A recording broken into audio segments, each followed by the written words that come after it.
Good day, students. Today we're going to look at solution to number 8 on page 121. So page 121 of your text.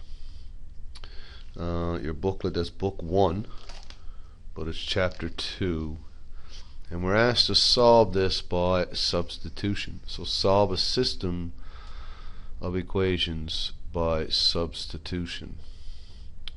Now, substitution is a method that's good to use when one or more of the variables only has a coefficient of 1. So if you look at the 4 variables in this particular question, you can see the first one has a coefficient of 5, so that's not easy to isolate. Second one has a coefficient of -2, again, not as easy to isolate. That one has a coefficient of 3, and the last one, you'll notice, has a coefficient of 1. And that's what you want, that's the one you want to isolate to make life easier, right? So this has a coefficient of 1. So it's very easy to isolate. So I'm going to isolate the second equation, or the bottom equation, for y. So, and I chose that because it has a coefficient of 1. Alright, so here's the first step. So isolating the y, you see how quickly now we can bring over the 3x. We're used to doing that.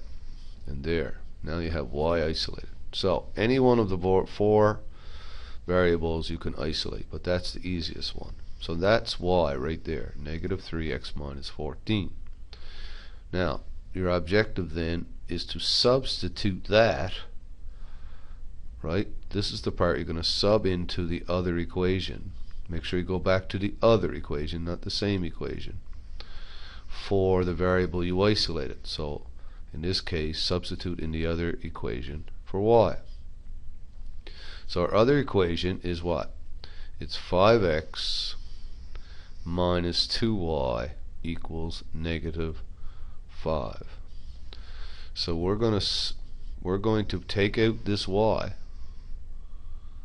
okay, and substitute in our new y, which is -3x minus 14. So 5x minus 2. Now use brackets when substituting. It's the safest method to use when substituting. -3x minus 14 equals -5. Now, in order to get rid of those brackets, of course, we have to use a property we've used before called distributive property. So we have to multiply each of these numbers by -2. So 5x stands alone. -2 times -3, that's going to be positive 6x.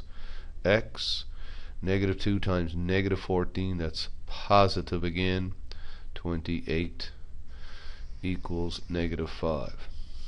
Now we're down to solving the equation like you did several times before in Math 1025 or in previous other courses. We add our like terms here. 5x plus 6x will give us 11x. Move the 28 to the other side. Alright, you can put it in front or behind, makes no difference. So we'll put it behind the -5, and of course it becomes negative. So that's 11x equals -33. So divide now each side by 11, and you can see we get an answer for x of -33 over positive 11 is -3.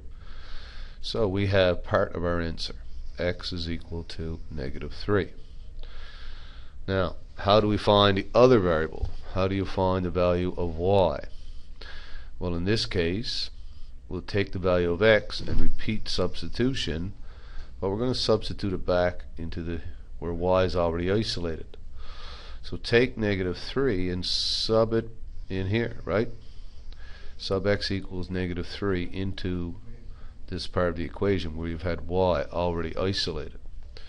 So it's y equals -3x minus 14. Y equals -3 times -3 minus 14. So y equals negative times negative, that's positive 9. subtract 14, which is negative 5. So it looks like our solution is negative 3, negative 5. Now we can verify that by checking it. How do you check it again? You substitute it back into the original equation. So let me substitute it back into the first one and see if I get the same number on both sides. 5 times negative 3 minus 2 times negative 5 equals negative 5. Let's see if that's true. I get negative 15 and a positive 10 equals negative 5, so that indeed is true. Look, negative 5 is equal to negative 5. And quickly I'll substitute it into the other one to see if it works in both equations, right? Which you should always check both. So 3 times negative 3 plus negative 5 should equal negative 14. I get negative 9 plus a negative 5, which indeed is negative 14. So both of these do work. So your final solution to this equation, or to this system of equations, is negative 3, negative 5.